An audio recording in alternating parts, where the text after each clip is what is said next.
seja muito bem-vinda a mais um podcast Jesus e Suas Amigas.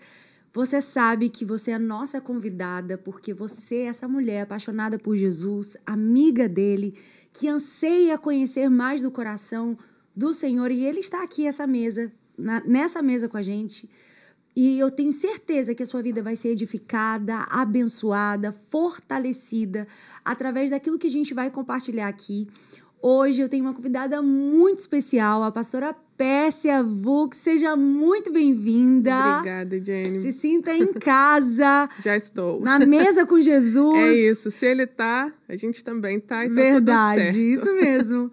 E eu tenho certeza que ele tem um banquete para a nossa vida hoje. A gente vai compartilhar do reino e da obra que Deus fez na vida da pastora Pérsia.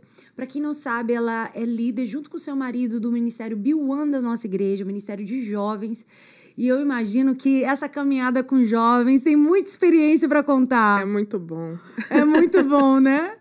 Mas que lindo esse ministério, esse chamado que Deus deu a vocês de cuidar dessa juventude. Mas é uma juventude que está sendo muito bombardeada nesse tempo, principalmente com a questão da crise de identidade, né? Jovens que não conseguem entender a sua real identidade em Cristo. Conta um pouquinho pra gente como tem sido essa jornada, como tem sido a sua experiência de cuidar da juventude nesse tempo. Conta pra gente. Conto sim.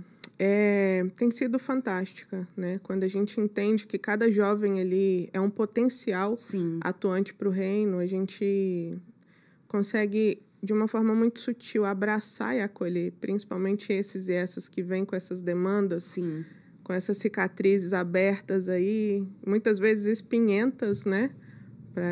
Para serem amados, assim como Jesus nos ama.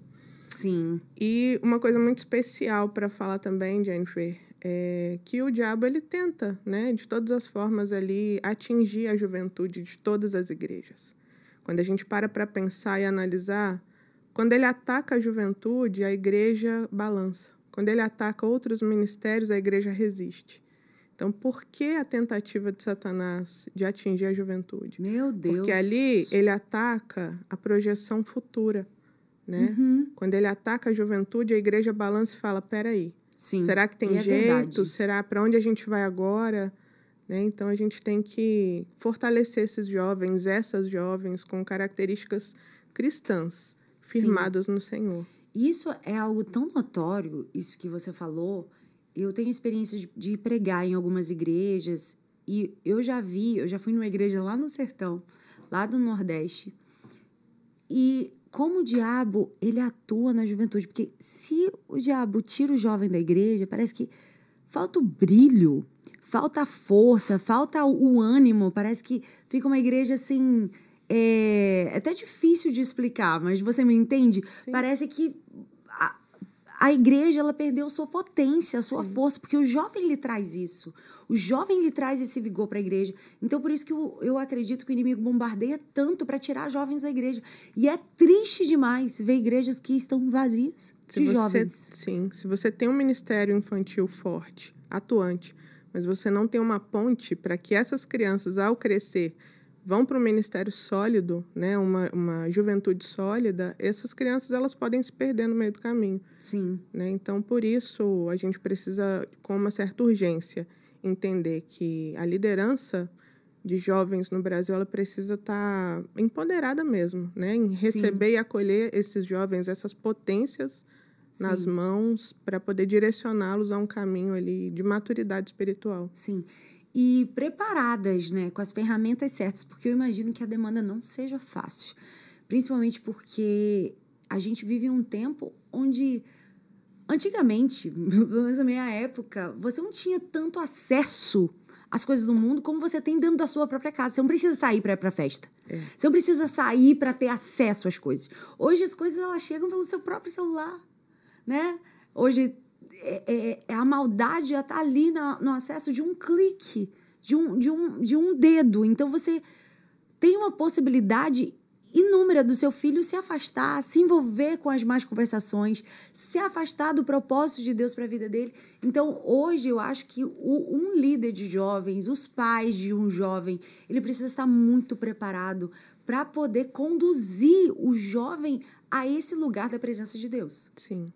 Atualmente a gente tem visto de uma forma sutil Sim. que a cultura do leve é melhor do que a cultura do pesado. Então, eu preciso ter um telefone cada vez mais leve, eu preciso ter um ambiente cada vez mais limpo, mais clean, né? Sem me contar histórias, né? Eu preciso estar cada vez mais magra, minha maquiagem tem que estar cada vez mais natural, minhas roupas cada vez mais confortáveis.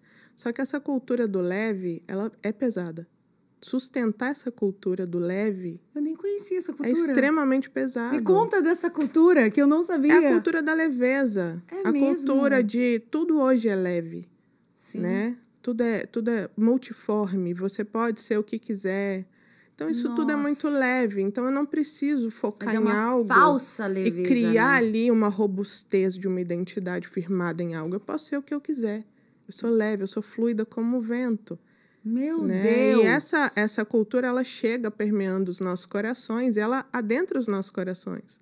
Meu telefone, cada vez mais leve. Meu computador, que antes era grande, robusto, hoje está na palma da minha mão o tempo todo. Verdade. Né? Essa sutileza, né, do mundo, ela vem adentrando os nossos corações. Sim. E ali a gente consegue permear um nada a ver.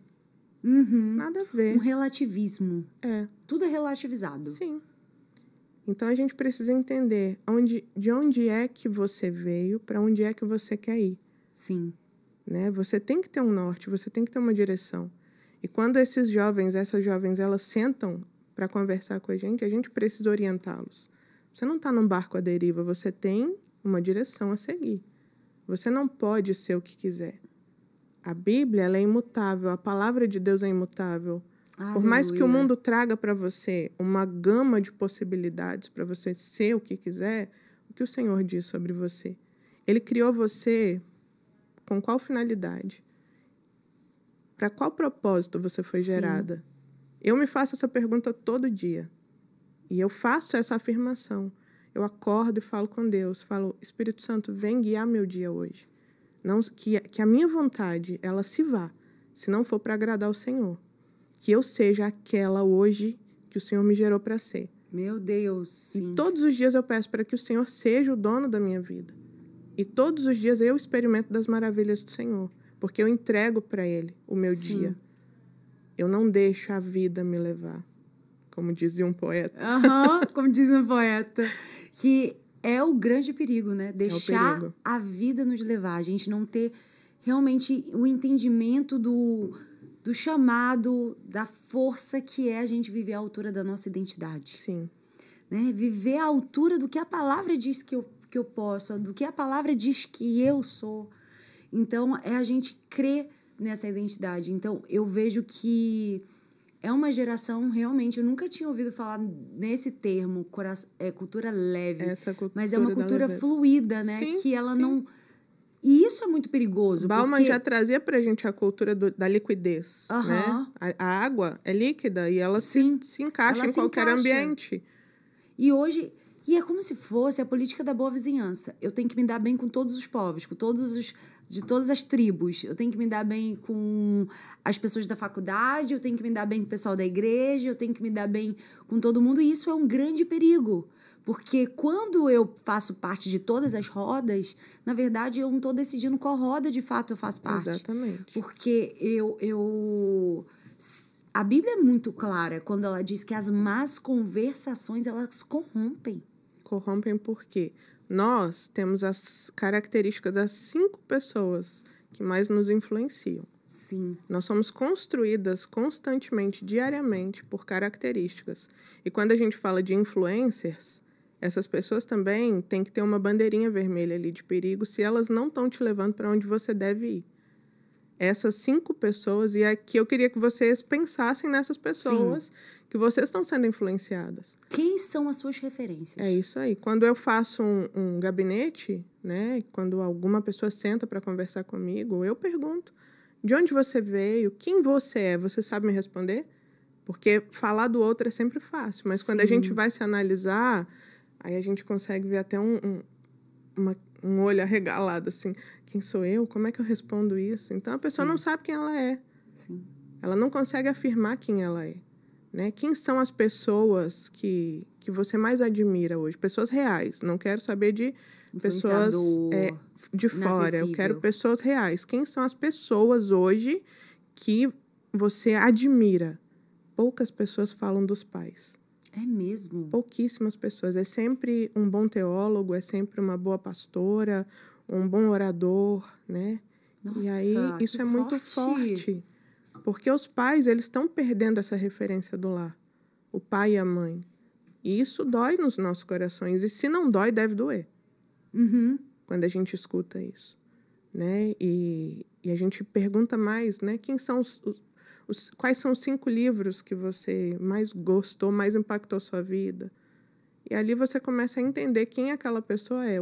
São perguntas estratégicas, né? Qual é aquela pessoa que está ali na sua frente, né? Sim. Como ela foi construída até chegar ali e onde você consegue ver Jesus naquela identidade. Às vezes construída de uma forma a ser cada vez mais afastada do Senhor. Sim. E a gente vive um tempo em que nunca se viu tão forte. Na minha época já tinha aquela ideia de que entrou na faculdade e vai se desviar. Já se tinha isso na minha época. E eu me lembro que quando eu entrei na faculdade, eu falei, nossa, é aqui que eu vou agora pregar a palavra. E eu utilizei realmente da minha faculdade um lugar de campo missionário. É isso aí. Eu comecei a tocar violão com 18 anos de idade. Eu morava em Bangu, que é bem longe do centro da cidade, mais de 1 hora, 1h30. E eu pegava o ônibus de manhã cedinho, às 5 horas da manhã, ia para o meu estágio no centro da cidade, deixava meu violão no cantinho. À noite eu ia para a faculdade. Quando chegava à noite na faculdade, eu tirava meu violão da capa e eu fazia um culto no pátio da faculdade. Então eu falei assim, é agora, né? Sempre ouvi de que o jovem, quando entra na faculdade, ele se desvia. Agora que eu vou pregar a palavra, agora que eu vou ser uma bênção aqui. E eu me esforcei para viver isso. Mas não foi fácil. Eu me lembro que às vezes eu era parada na faculdade e diziam assim, mas você não vai para uma festa? Você não bebe nada? Porque, assim, é como se você fosse de outro mundo. Você, com 20 anos, 22, 23 anos, você não ir para uma festa, você não beber, você ser virgem. Isso era, assim, algo... Imagina, na minha época, imagina hoje, pastora Pérsia. Sim. Então, hoje, para você ser cristão, ser firme na sua identidade, você tem que passar por todo esse processo do questionamento das pessoas. E eu vejo que hoje, mais do que nunca, muitos jovens se desviam quando entram na faculdade. É triste, né? Sim. Mas existe algo muito, muito sério, né? É matemático isso. Sim. Se você não influencia, você é influenciado. Se você não está firme na fé, pode ter certeza que vai ser muito mais fácil você entrar numa faculdade e se desviar. Sim. Nós como igreja, a gente coloca um peso nesses jovens e um medo neles, dessa tal faculdade. Parece que é um monstro, né? Que vai esperar eles lá dentro. Eu vivi isso. Eu, quando entrei para a faculdade, eu não era cristã ainda. Então, eu não sei como era entrar nesse monstrão. Nesse monstrão, desse jeito. Mas eu sento com as meninas e falo, olha só, você sabe quem você é. Sim. A sua identidade está firmada no Senhor? Tá. Então, pronto. Você vai chegar para influenciar aquelas vidas. Você vai ver alguém ali cabisbaixo, você vai ver alguém ali precisando de afeto, né? Uma menina ali precisando de um abraço, de uma palavra consoladora. E você vai ser luz naquele ambiente. Você não vai receber um ambiente e se apropriar dele e fazer parte daquele ambiente. Você vai chegar ali e fazer a diferença. Para mudar a atmosfera daquele lugar. Para mudar. Agora, se você acha que está pesado, você tem uma igreja aqui para te auxiliar.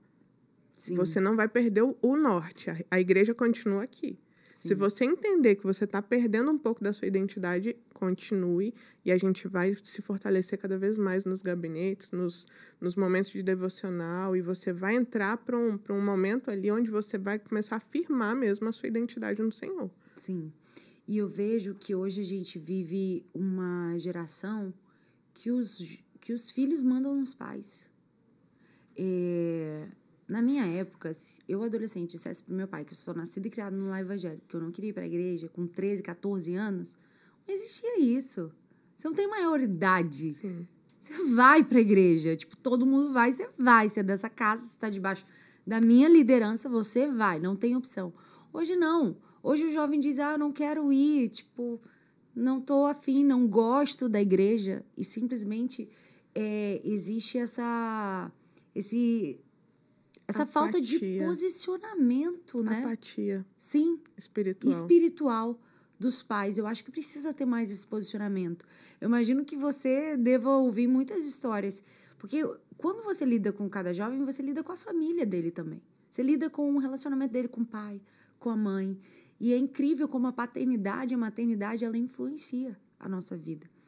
Então, isso é até algo que a gente deseja conversar sobre a importância de uma paternidade e uma maternidade resolvida, curada em Deus, né? Como que você percebe isso, você vê isso hoje na sua caminhada, no seu ministério, o quanto a necessidade da gente ter realmente essa cura na paternidade. E não só na paternidade, na maternidade também. Na maternidade também, né? Porque a gente entende aí que tem meninas e meninos feridos não só com o pai, com a figura paterna, porque é mais fácil delegar para o pai a minha ferida, né, os meus traumas, mas a mãe também detém uma fatia ali um pouquinho robusta de algumas feridas nos seus filhos. Mas aí, voltando à pergunta inicial, como lidar com essa frieza espiritual, né? Essa apatia de, não, meu filho não quer vir mais para a igreja. A gente lida muito com isso, né? Ai, meu filho não quer mais vir para a igreja, o que eu faço? Aí quer perguntar pro líder o que eu vocês faço? Ficam com uma responsabilidade difícil, porque né? Parece Querem que é a gente tudo que na vai conta buscar de o garoto lá na casa dele, bater na porta e falar, vem cá, você vai para a igreja sim, sabe? E não é o nosso papel. Não é o nosso papel é entregar um evangelho genuíno para esses e essas que estão dispostos a ouvir. Mas a construção do lar, a construção do filho, né? Os pais, eles têm filhos, e a construção dessa identidade no Senhor, ela vem do cotidiano.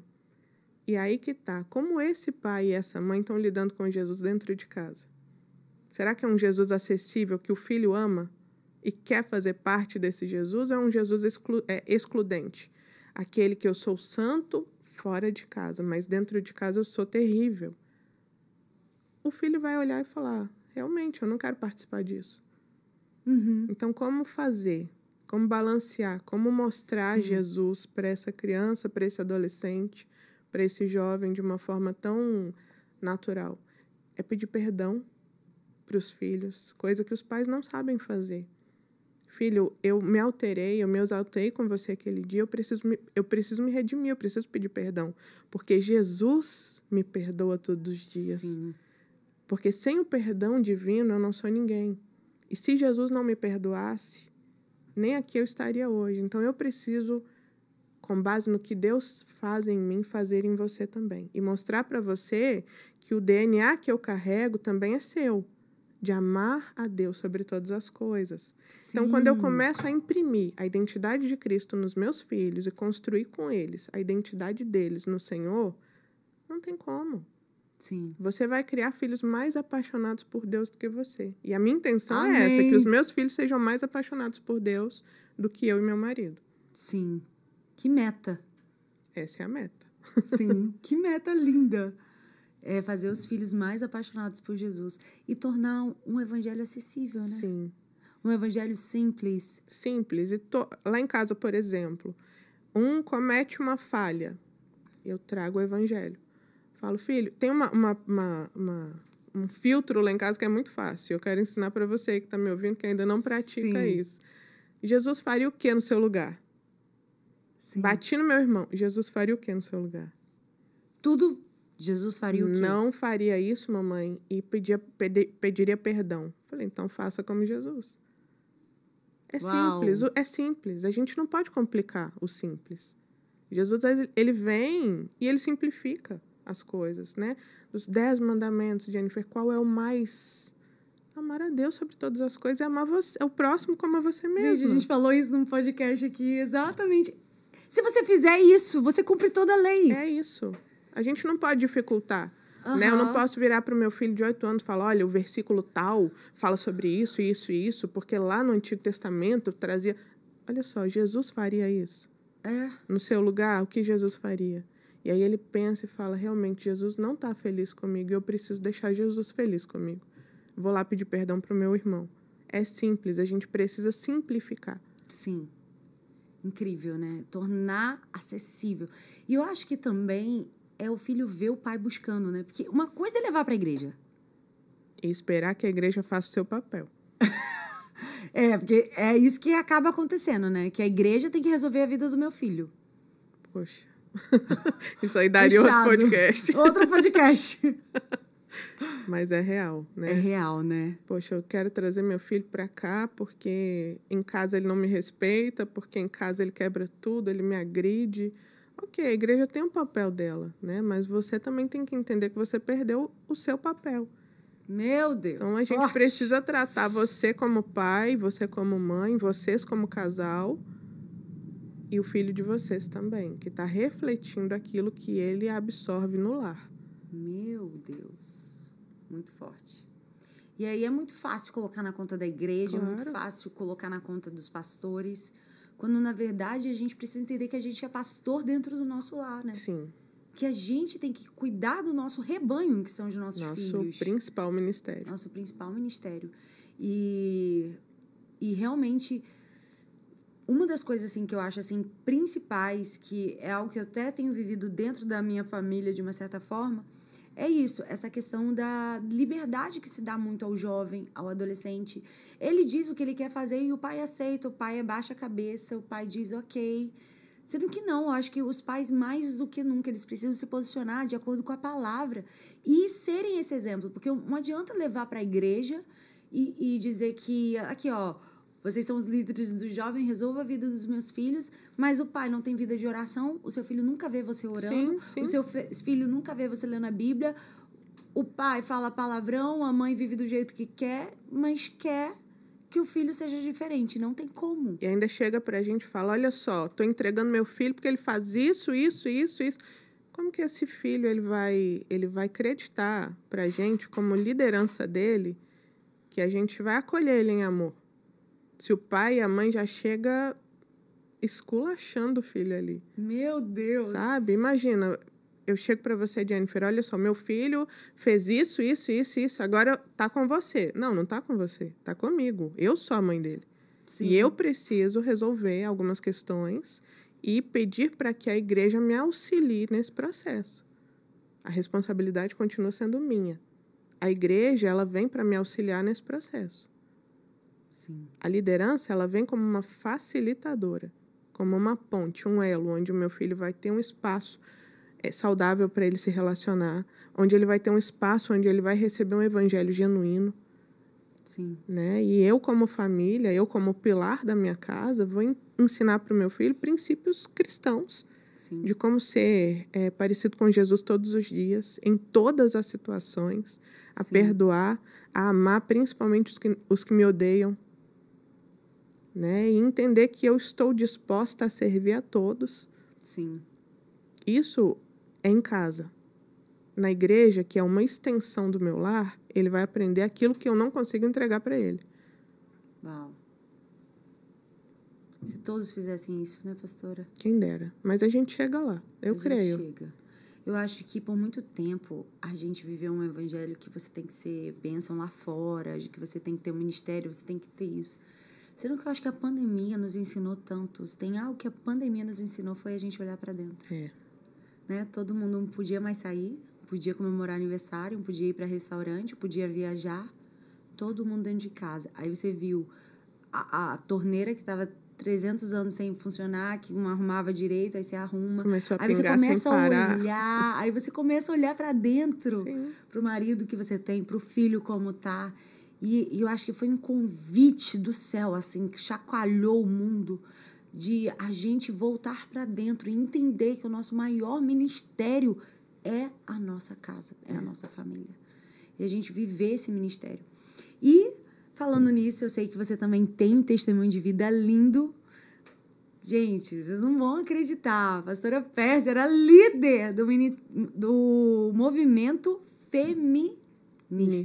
Sim, já fui feminista ao Meu extremo. Deus. Conta como foi esse processo. Gritava aos 4 cantos que eu não seria mãe, que eu não seria esposa, estava super satisfeita em ser tia e falava para todo mundo com uma naturalidade que aquele mundo não era para mim, né? Eu trazia muitos traumas, né, de uma construção aí de quem eu era sem Jesus. Sim.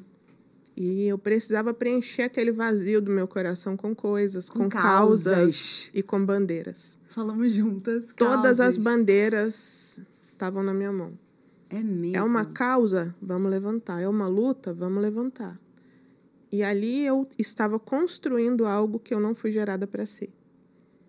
E quando Jesus vem, né, eu até brinquei com você, ele vem igual aquele brinquedo Jenga que você puxa, principalmente o último ali para cair tudo. Sim. E eu me vi desconstruída e falei, Jesus, essa sou eu.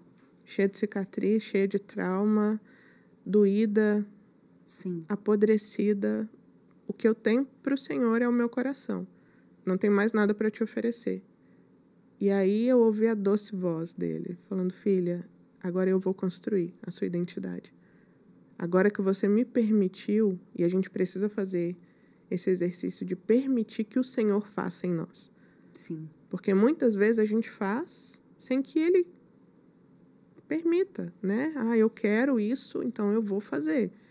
Não está na hora ainda, a gente sabe. Sim. Mas a gente quer, então a gente vai lá e faz. E quando Jesus ele olha e você permite que Ele faça em você, quando Ele tira de você aquilo, dói.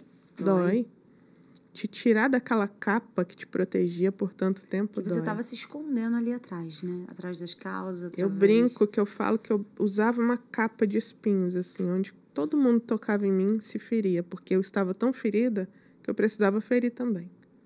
Uau! Então eu feria os homens, né? Eu gritava aos quatro ventos que homem não merecia tanto mérito. E é uma das pautas, né, do feminismo. Então, quando Jesus ele vem me construindo degrau por degrau, porque ele não chega e fala, olha, agora essa aqui é você, porque eu não me reconheceria. Sim. Se ele fizesse isso. E ele é tão gentil que ele vai construindo. A obra diariamente. Da salvação é perfeita, sim. Né? A obra que ele vai fazendo, ele vai mostrando os nossos pecados diariamente. Mostrando ali o que precisa ser tratado. Hoje eu sei que eu estou muito distante de ser o que Deus espera de mim. Mas eu sei também que eu estou bem distante de ser quem eu era sem Jesus. Sim. Graças a Deus por isso. Graças a Deus por isso. E ele fez uma obra linda na sua vida, casada, com filhos. Isso aí. Né? Tudo que você disse, tudo que o diabo disse que você não ia, né? Porque... que eu não ia construir. E eu acreditava mesmo nas mentiras do diabo sobre a minha vida. Sim. Tem mulheres que não serão chamadas para a maternidade. Tem mulheres que não serão chamadas para o casamento. Mas a gente tem que perguntar para Deus o que Ele espera de nós. O que Ele quer. Sabe? Nós fomos geradas com algum propósito. E a gente precisa saber para que eu fui gerada. Sim. Sabe? Essa é a minha pergunta todos os dias também para o Senhor. Senhor, o que o Senhor espera de mim hoje? Sim. Eu quero cumprir, sabe? Com o que o Senhor espera de mim. Então, o Espírito Santo me guia para que eu chegue a cumprir o dia de hoje com sucesso, com êxito. E hoje eu vejo que quando eu olho para trás, muitas mentiras e enganos que me construíram, que não foram gerados pelo Senhor, Jesus vem e vai removendo aquelas pedras e me faz olhar para o Pedro de uma forma muito amorosa. Eu já conhecia ele. Sim. Nós éramos amigos. E quando Jesus começa a me desconstruir... Pedro é o marido dela, tá, gente? É. E aí Jesus começa a me desconstruir e construir ao mesmo tempo. É uma reforma constante. E aí eu começo a olhar pro meu futuro marido com um olhar de ternura. E eu olho para ele com tanta admiração. E aí eu falo, olha... Que aquele discurso nem cabe mais agora. Não cabe. E aí eu ficava assim, gente, quem sou eu? Quem sou eu? Quem sou eu?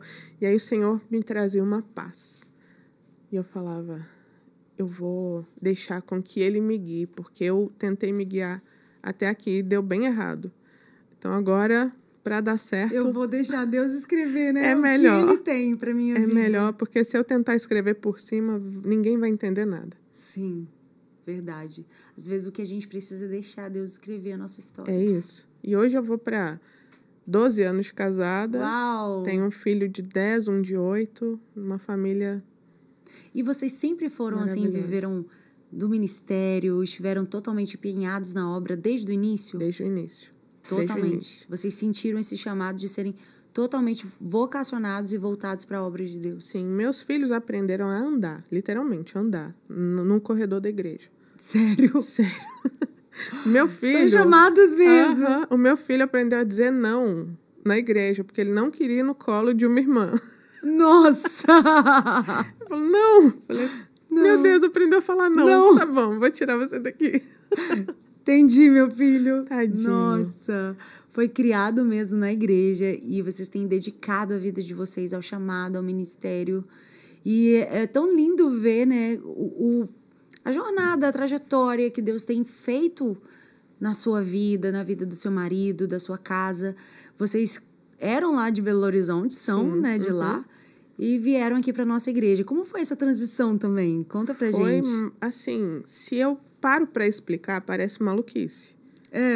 Mas foi algo tão organizado por Deus que parece, pra gente, parece que a gente tá aqui há anos. É mesmo? Essa Tem sensação. 2 anos que a gente tá aqui, mas a gente foi acolhido por uma família na igreja de uma forma tão especial que eu não consigo explicar.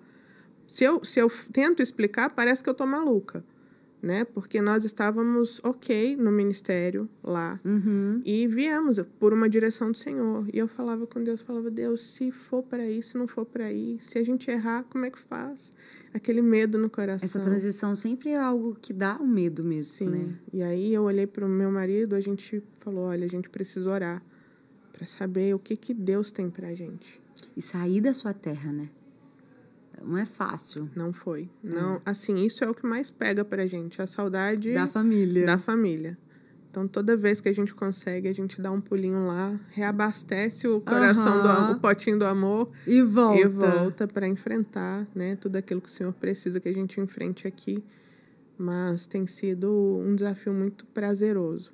Que bom. Sabe, olhar para essa juventude e mostrar para eles norte, direção, né, ser ali um farol a guiá-los para rumo a talvez estradas até então impensáveis e ver essas pessoas trilhando caminhos assumindo lideranças e assumindo papéis ali de extrema importância na sociedade, né? Hoje a gente tem vários pontos de célula nas faculdades. Uau. A gente está agora com culto na UERJ mensal, bênção. E aí a gente começa a entender, né, que a gente está levantando missionários para a Lapa. Uau. Coisas assim que a galera falava, não pensava nisso. Né? E agora a gente está conseguindo pensar e colocar essas coisas, essas demandas, esse amor que queima no nosso coração, acessível a tantas pessoas. Que talvez nunca entrariam numa igreja. Né? Alguém que está numa UERJ, alguém que está numa Lapa da vida, nunca entraria numa igreja. Mas ali vão poder ter acesso à palavra de Deus, vão poder serem abençoadas. E que lindo esse mover que Deus está fazendo. Para quem não sabe, o Ministério Biwan da nossa igreja é um ministério muito relevante.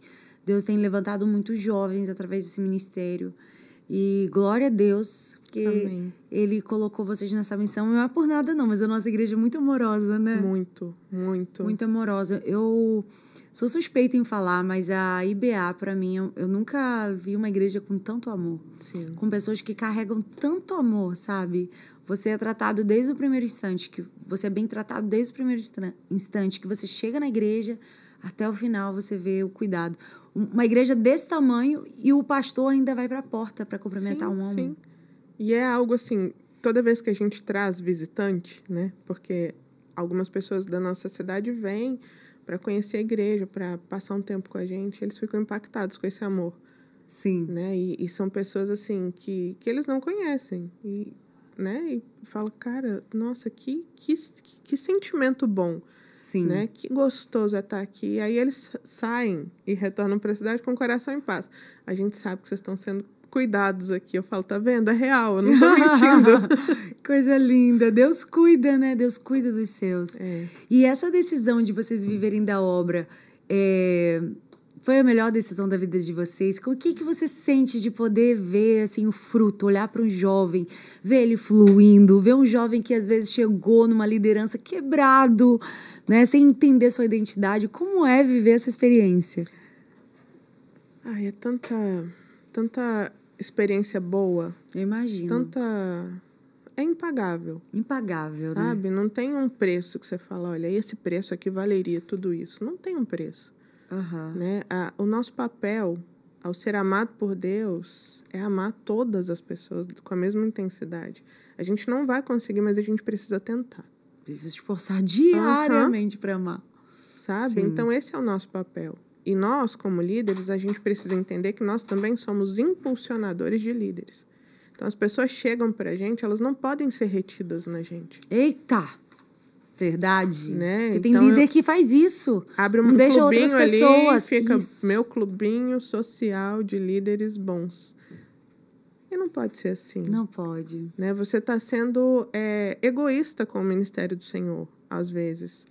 Porque você pode muito bem alçar essas pessoas para novos pontos da cidade, novos pontos da própria igreja. Olha, essa pessoa é tão boa aqui, mas eu preciso ter essa leitura e eu preciso ser madura o suficiente para entender isso. Essa pessoa é tão boa aqui, mas ela já chegou no limite que eu tenho para oferecer para ela. Mas eu entendo que ela pode ser maior do que isso. Nossa. Foi o que o meu primeiro pastor fez. Uau.